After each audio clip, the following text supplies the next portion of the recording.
Unlike हजरत उमर की administration इतनी ज़्यादा डिटेल्ड और वो नहीं है, ठीक है ना। All right. हजरत उमर की डिटेल्ड है बहुत।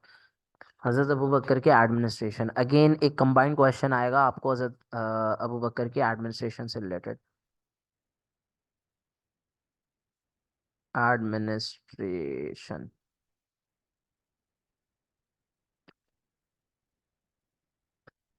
ठीक है। All right. देखें, सबसे पहली चीज जो हजरत अबू बकर के एडमिनिस्ट्रेशन में आपको पता होनी चाहिए वो ये होनी चाहिए कि हजरत अबू बकर ने जो है ना वो कोशिश की थी to establish a democratic state. ठीक है ना। अब डेमोक्रेटिक स्टेट का क्या मतलब होता है? डेमोक्रेटिक स्टेट का ये मतलब होता है जहां पर हर किसी की सुनी जाए। ठीक है ना। इट वॉज हजरत Abu Bakr try to establish a democratic state या गवर्नमेंट, बट अंडर शरिया।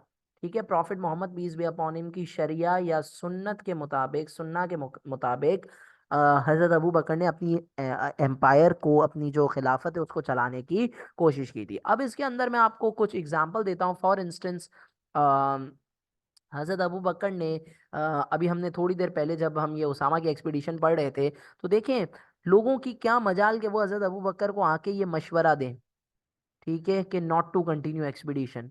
भाई लोगों को जब आप इजाजत देंगे तो ही वो आगे बोलेंगे ना। तो ये इस बात का सबूत है कि हजरत अबू बकर ने जो है वो क्या बनाई हुई थी। हजरत Abu Bakr had establish Majlis Shura, which was he had not established, actually he continued majlis shura, which in English we call it the advisory council, जो कि किसके टाइम से चलती हुई आ रही थी? जो कि holy prophet peace be upon him के टाइम से चलती हुई आ रही थी। फॉर एग्जाम्पल, होली प्रॉफिट ने जंग बदर के मौके पर सहाबा से पूछा था कैसे लड़ना चाहिए, एग्रेसिव डिफेंसिव। इसी तरीके से होली प्रॉफिट ने ओहद ट्रेंच के मौके पर, अगर if you guys remember, battle of trench में हजरत सलमान फारसी ने मशवरा दिया था कि जो है ना वो ट्रेंच डिक करनी चाहिए। तो कहने का मकसद यहाँ पर ये है, the point here is that कि हजरत Abu Bakr led the foundation of a truly democratic state. ठीक है ना। All the matters were dealt as per prophet sunnah या एज पर प्रॉफिट शरिया। मजलिस शूरा इज एन एग्जाम्पल के इन विच कंपेनियंस गेव देयर सजेशंस। ठीक है ना। कंपेनियंस ने क्या किया था? कंपेनियंस अपने सजेशंस देते थे। समझ में आ रही है बात? कंपेनियंस अपने सजेशंस देते थे, उस हिसाब से फिर चीजों को डिसाइड किया जाता था। तो फर्स्ट थिंग फर्स्ट, ये हो गई हमारी पहली चीज। ठीक है। दूसरा, हजरत अबू बकर ने अपना जो गवर्नेंस है, ठीक है ना, या जो गवर्नमेंट है उसको बिल्कुल ही एक फॉर्मल स्ट्रक्चर दे दिया था। हजरत अबू बकर ने गवर्नमेंट को एक प्रॉपर फॉर्मल स्ट्रक्चर दिया था। वो फॉर्मल स्ट्रक्चर आपको भी समझना है वो है क्या। वो स्ट्रक्चर था बेटा प्रोविंशियल स्ट्रक्चर। कौन सा स्ट्रक्चर था? Provincial structure. यानी इस्लामिक एम्पायर को प्रोविंसेस में डिवाइड कर दिया था, और यही प्रोविंस हजरत उमर के टाइम पे 12 प्रोविंसेस में तकसीम होंगे। ठीक है ना। और हर प्रोविंस जो है उनको ना बेसिकली आप कह सकते हो डिस्ट्रिक्ट्स में डिवाइड किया हुआ था। जैसे डिस्ट्रिक्ट 1 हो गया, डिस्ट्रिक्ट 2 हो गया। ठीक है। हर प्रोविंस के ऊपर एक लीडर था जिसको हम कहते हैं प्रोविंशियल गवर्नर, और उस वक्त उस प्रोविंशियल गवर्नर का क्या नाम था? बताएं भाई, सोचें और बताएं। उस प्रोविंशियल गवर्नर का उस वक्त क्या नाम था? ठीक है। जो कि असिस्ट किया जाता था इन डिस्ट्रिक्ट के आप कह सकते हो सॉर्ट ऑफ छोटे छोटे जो है ना वो गवर्नर्स के जरिए वो असिस्ट किया जाता था। सो डिस्ट्रिक्ट के जो लीडर्स होते थे ना, डिस्ट्रिक्ट के लीडर्स, उनको हम क्या कहते थे? उनको हम कहते थे अमील्स। क्या कहते थे?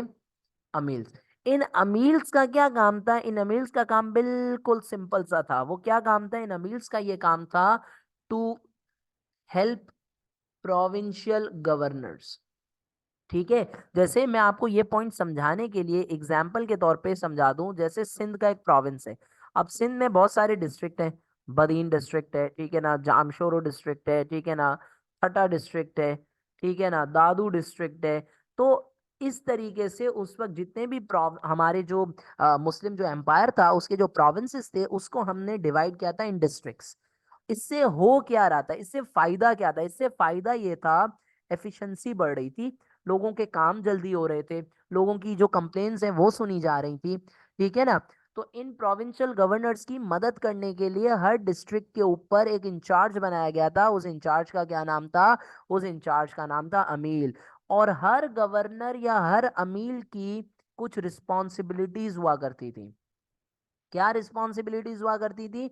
उनकी ये रिस्पॉन्सिबिलिटीज हुआ करती थी कि वो अपने इलाके के लोगों के वेलफेयर को देखेगा, वो अपने इलाके के लोगों को जो कंप्लेंट्स है उनको सुनेगा, वो अपने इलाके के लोगों की टेक केयर करेगा। ठीक है ना?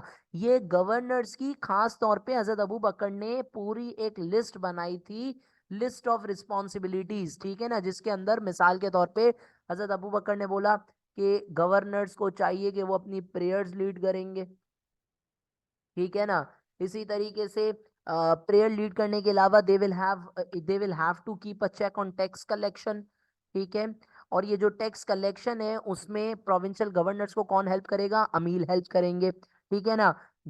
प्रोविंशियल गवर्नर की जिम्मेदारी होगी कि जस्टिस हो हर जगह, किसी के साथ कोई नाइंसाफी नहीं हो, सुनना प्रॉपरली फॉलो हो रही है।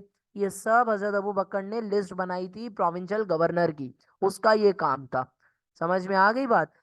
और खास तौर पर इन गवर्नर्स को हेल्प करने के लिए, भाई एक अकेला बंदा इतनी सारी लिस्ट प्रॉपर पूरा नहीं कर सकता है, तो उनकी हेल्प के लिए बनाए गए थे अमील। और अमील खास तौर पे स्पेशली रेवेन्यू कलेक्शन में हेल्प करते थे।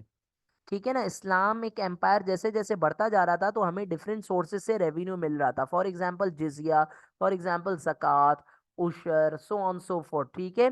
इन तमाम, इसी तरीके से कोई जंग होती थी तो माले गनीमा, ठीक है ना, एक्सेट्रा। इन तमाम पैसों को जमा कौन करता था? अमील जमा करते थे हर प्रोविंस में, हर डिस्ट्रिक्ट में। और ये सारा पैसा आता था कहाँ पर? ये सारा पैसा पैसा आता था बैतुल माल में।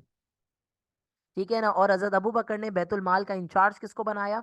हजरत अबू बकर ने बैतुल माल का इंचार्ज बनाया उबैदा बिन जर्रा को। किसको बनाया? उबैदा बिन जर्रा को। ठीक है? तो यहां से हमें ये बात भी पता चलती है कि हजरत अबू बकर उसी को लीडर बनाते थे जिनका मेरिट होता था, यानी वहां पर कोई पर्ची सिस्टम नहीं था हजरत अबू बकर के दौर में। इसी तरह अभी थोड़ी देर पहले मैंने यहाँ पर एक लफ्ज लिखा, जस्टिस। हजरत अबू बकर ने इंसाफ स्टैब्लिश करने के लिए, जस्टिस स्टैब्लिश करने के लिए कोर्ट सिस्टम जो है ना वो, या फिर आप कह सकते हो जजेस अपॉइंट किए हुए थे। ठीक है?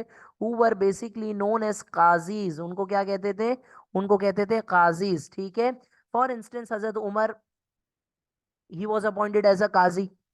और आगे चल के हजरत उमर ने खुद के दौर में बहुत सारे लोगों को काजी अपॉइंट किया। फॉर एग्जांपल जैद बिन साबित, हजरत अली, एक्सेट्रा एक्सेट्रा।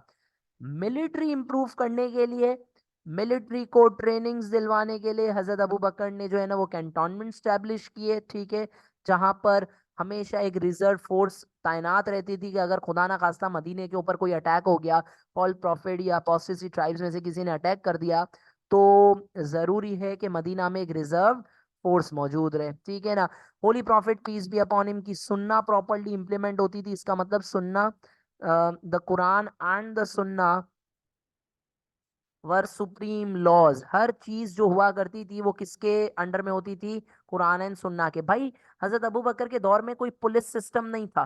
ठीक है ना? लेकिन अगर कोई क्राइम होता था तो उस वक्त लोग उसको कैसे डील करते थे, इस बात को इंपॉर्टेंट है आपको मेंशन करना। कोई पुलिस सिस्टम नहीं था, लेकिन अगर कोई क्राइम रिपोर्ट होता था ना तो हजरत अबू बकर शूरा की मदद लेते थे। ठीक है? सीनियर कंपेनियंस की मदद लेते थे और फिर कुरान और सुन्ना को यूज करते हुए उस बंदे के लिए सजा मुकर्रर करते थे। ठीक है ना? नॉन मुस्लिम्स का बहुत ज्यादा ख्याल रखा जाता था, उनके ऊपर कोई जबरदस्ती नहीं थी। There was no compulsion. उनको ये नहीं बोला जाता था कि आप जो है ना वो इस्लाम कबूल करें, आप जबरदस्ती ये करें, आप जबरदस्ती वो करें। एज सच कोई भी सिचुएशन नहीं थी। So this was basically how Hazrat Abu Bakr, established the बुनियाद of actually a truly democratic state. अब यहाँ पर अगर एडमिनिस्ट्रेशन में से रिलेटेड कोई क्वेश्चन है या कोई क्वेरी आती है तो प्लीज पूछ लें। If you have any concern या कोई